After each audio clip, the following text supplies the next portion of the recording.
Muslim aka hammamiz beginner o'quvchilarga birinchi strategiyamizni o'tib berdik va hozir har bittasidan aziz so'rab chiqamiz. Ya'ni strategiya ishlayaptimi yoki yo'qmi? Assalomu alaykum. Sizlarga Brawl 18 strategiyamizni birinchisidan o'rgatdik. Shunday. Bozorda ishlab berishi qalay bu? Yaxshi, zo'r. Brawl 18 ni beryapti. Shunday ham take profitlar olib beryapti. Brawl 18 ni birinchi strategiyasiga bo'lgan fikringiz qanaqa? Mani fikrim juda ham yaxshi. Ishlab berish win rate juda ham yuqori, 80% dan boshlanadi. Menga yoqdi. Yoki Brawl 18 ishlab beryaptimi? Brawl 18 ishladi.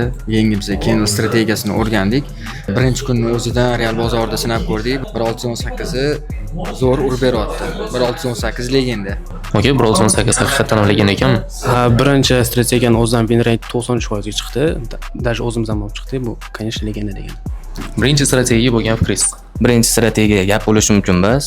Bu darajada ishlab beradi deb o'ylamagandim to'g'risi. Real bozorda 5 ta setup, 5 ta take profit.